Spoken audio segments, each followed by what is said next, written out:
ఓం నమ శివాయ. శ్రీ విష్ణు రూపాయ నమః. కన్యరాశి. ఈ కన్యరాశి వాళ్ళు ఈ శ్రావణ మాసంలో నేను చెప్పే ఈ చిన్నపాటి రెమెడీ ఫాలో చేస్తే కన్యరాశి వారు ఏ సమస్యలతో సతమతమవుతూ వాళ్ళ జీవితంలో తీరని కొన్ని కోరికలు ఉన్నా వాళ్ళ జీవితం ఒక మెట్టు ఎక్కాలంటే ఏం చేస్తే బాగుంటుంది, ఈ పని అవ్వాలి అని అన్నా కన్యరాశి వారు నేను చెప్పినట్టు ఓ చిన్నపాటి పూజా విధానం పాటిస్తే 100% వాళ్ళు కోరిన కోరిక నెరవేరిపోతుంది. ఇది ఏమిటంటే ఇది మనం ఖచ్చితంగా చెయ్యవలసింది మాత్రం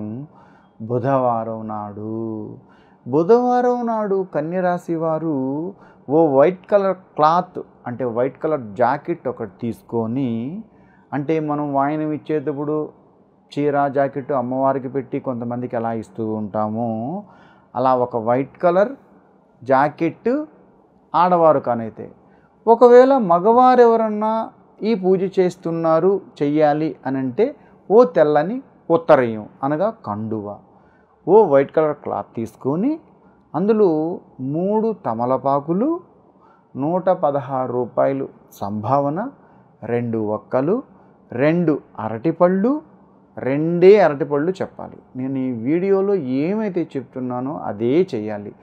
నేను కూడా అన్నీ పరిశీలించి చూసి జాగ్రత్తగా అన్నీ రాసుకొని 1కి 4 సార్లు చదివి అప్పుడు మీకు చెప్తాను. కనుక దయచేసి నేను చెప్పినట్టు మాత్రమే చేయండి. దానికన్నా ఎక్కువ ఉండకూడదు, తక్కువ ఉండకూడదు. చెప్పినట్టు చేస్తే బాగుంటుంది. నేను చెప్పేది కాదు, శాస్త్రంలో ఉండేది చూసి ఈ రాశి వారికి నేను చెప్తున్నాను అంతే. అంటే మీరు ఒక వైట్ కలర్ క్లాత్, అందులో 3 తమలపాకులు, 2 అరటిపళ్ళు, 116 రూపాయలు సంభావన, దానితో పాటు ఒక తేనె, అంత తేనె డబ్బా. ఆ తేనె ఎంత ఉండాలి గురువుగారు? మీ శక్తికి మేర ఎంత తేనె డబ్బానైనా కొనచ్చు, ఎంతనేమి లేదు, అది మీ ఇష్టం. ప్రతి పూజ స్టోరుల్లో తేనె అమ్ముతూ ఉంటారు. కానీ మీ శక్తికి మేర తేనె డబ్బా ఒకటి, తెల్లని క్లాతు, 3 తమలపాకులు, 2 ఒక్కలు, 2 అరటిపళ్ళు, 116 రూపాయలు దక్షిణ. ఈ సంభావన అంతా కలిపి మీ చేతుల గుండా మీరు వాయనం, మామూలుగా శ్రావణ శుక్రవారం నాడు వరలక్ష్మి వ్రతం నాడు ఆడవారు మాత్రమే వాయనం ఇస్తూ ఉంటారు. కానీ ఈ శ్రావణ మాసంలో నేను చెప్పినట్టు ఈ చిన్నపాటి పూజా విధానం పాటించి మగవారు కానీ ఆడవారు కానీ పెద్దవారు కానీ పిల్లలు కానీ ఎవరైనా కానీ మీ మనసులో ఏమైతే కోరిక ఉందో, అది బిజినెస్ కానీ మ్యారేజ్ కానీ ఇళ్ళు కానీ పొలం కానీ స్థలం కానీ ఏమైనా కానీ, ఏదైతే అయితే మీ జీవితానికి మీకు ఒక సంతోష ఒక భరోసా ఉంటుందో అది మీరు కోరుకొని ఈ రాశివారు దగ్గరలో ఉన్న శివాలయం కానీ విష్ణు ఆలయం కానీ అమ్మవారి ఆలయం కానీ ఏ ఆలయమైనా కావచ్చు, మీ చేతుల గుండా మీరు ఈ సంభావన తీసుకొని వెళ్ళి పంతులు గారికి ఇచ్చే ముందు మీ ఇష్ట దైవాన్ని మనసులో ప్రార్థించుకొని తరువాత ఇది ఇచ్చే ముందు మీరు మనసులో ధ్యానం చేసుకోవలసినది ఒక మంత్రం. ఆ మంత్రం ఏంటంటే ఓం గం గం గణాధిపతయో నమః అని మనసులో ధ్యానం చేసుకోండి. మళ్ళీ మంత్రం ఇంకోసారి చెప్తున్నాను. ఓం గం గం గణాధిపతయో నమః అన్న ఈ మంత్రాన్ని మీ మనసులో ధ్యానం చేసుకొని ఆ పంతులు గారికి మీ చేతిలో ఉన్న వాయనం ఇచ్చేయండి. మీరు ఎలా మీ చేతిలో ఉన్న వాయనం పంతులు గారికి ఇచ్చేస్తారో ఆ భగవంతుడు కూడా మీరు ఈ శ్రావణ మాసంలో కోరిన కోరిక అలా మీకు ఇచ్చేస్తారు అని దాని అర్థం. ఆడవారైతే జాకెట్ చేత్తో ఇవన్నీ ఇవ్వాలి. మగవారు కానైతే ఉత్తరీయంతో ఇవి ఇవ్వాలి. ఇలా ఇచ్చేసిన తరువాత ఇదే మంత్రాన్ని మీరు ఆ ఆలయ ప్రాంగణంలో కూర్చొని 9 సార్లు ఓం గం గం గణాధిపతయో నమః అని 9 సార్లు మరొక్కసారి మనసులో ధ్యానం చేసుకొని మీరు అక్కడ నుంచి మీ కార్యకలాపాలకి మీరు బయలుదేరండి.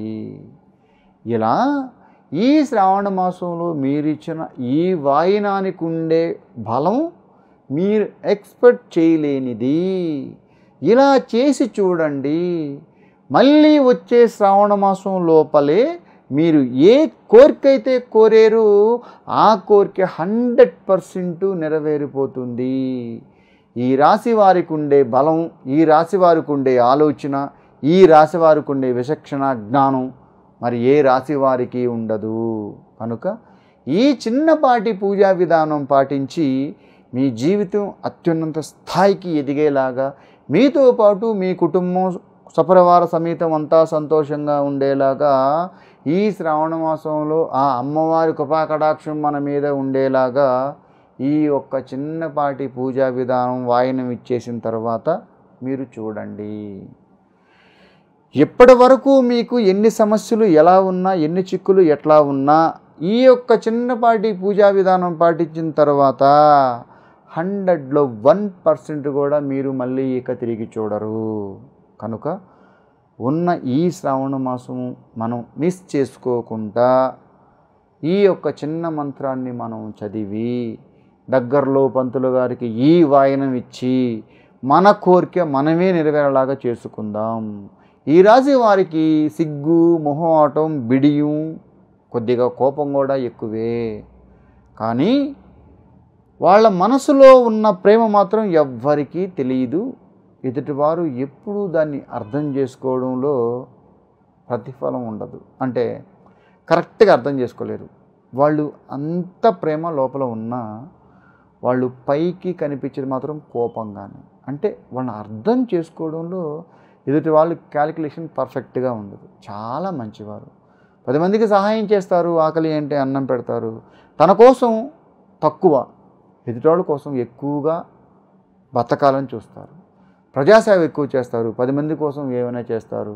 ఒక మాట కోసం ఎంత దూరమైనా పోతారు. 4 చప్పట్లు కొడితే పొంగిపోతారు. వాళ్ళ మనస్తత్వం, వ్యక్తిత్వం కొంచెం డిఫరెంట్గా ఉంటుంది. ఎవరిని బాధ పెట్టరు, ఏ ఒక్కరిని ఇబ్బంది పెట్టకూడదనే చూసుకుంటారు.